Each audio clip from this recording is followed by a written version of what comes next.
this afternoon. Thank you very much, Pastor Lee. So much so, I'm going to invite to the microphone right now. It is indeed right to be here this afternoon. To officially so much welcome you. I'm going to invite to the event. microphone right now Miss Toyana Tyson to officially welcome you to today's event.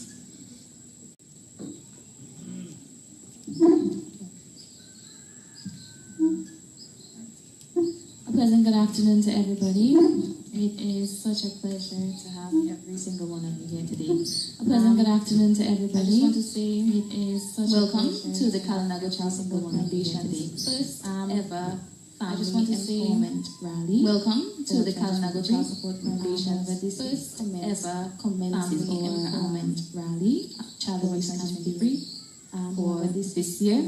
Commences in January Child 2024 to December this year. However, we recommend today we just want to say a special welcome to Miss Monel Alexis, our MC. Thank you very much for being here. Today we just want to say a special welcome to Miss Monel Alexis. Welcome to our Kalinago Chief, Mr. Lorenzo Sanford. Pleasure to have you. Special Anya Gage. Welcome to our Kalinago Chief, Mr. Lorenzo Sanford. Division. We also have the Assistant Development Officer in the Ministry of Environment Division. We also have the Assistant Development Officer in the Ministry of Environment, Mr. Austin Siri. We would also like to welcome Ms. Delia Coffee Weeks. Thank you so much for being here. Mr. Austin Siri. We would also like to welcome. We also have Ms. Thank you so much for being here. Who is and welcome to the Kalinago territory. And we also have for the child for the protection of women and psychiatric nurse and advocate for the child for the protection of women and children. I would like to inform you that our foundation has been very busy. Thank you all for the past few months. I would like to inform you that our foundation has been very busy. Firstly, we did the painting of the mural depicting the child abuse at the Salabia Primary School. We also did the painting of the workshops on child abuse awareness throughout the Eastern District. We also did workshops on child abuse awareness for the children, where we the Eastern District distributed over 300 bags school backpack program for the children. Where we distributed over September 300 bags. There was a child abuse campaign in the month of every school within the Eastern District. There was a child abuse campaign where we visited every school within the Eastern District from the dominated Sansowe Primary School, and this was hosted by the Kalinago Child Support Foundation. Again, we just want to say thank you so much, and we hope that you have a good day. We also want to say thank you and welcome to Emo for carrying our event live. Thank you very much, and we also want to say thank you and welcome to Emo for carrying our event live. Thank you very much. Thank you very much, Ms. Tyson. And I would like you to give a round of applause to the Kalinago Child Support Foundation, Inc. Thank you very much. You've been doing an excellent job. And I would like you to give a round of applause to the Kalinago Child Support Foundation, Inc. They've been doing an excellent job to be a lot of, and there's far more to expect and see from that foundation. And adults. Now this afternoon is going to be a lot of empowering speeches from young people and adults. I would like to invite Ms. Aliyah Francis. She's representing the Dominica State College. I would like to invite Ms. Aliyah Francis. She's representing the Dominica State College, and she will be presenting to us this afternoon.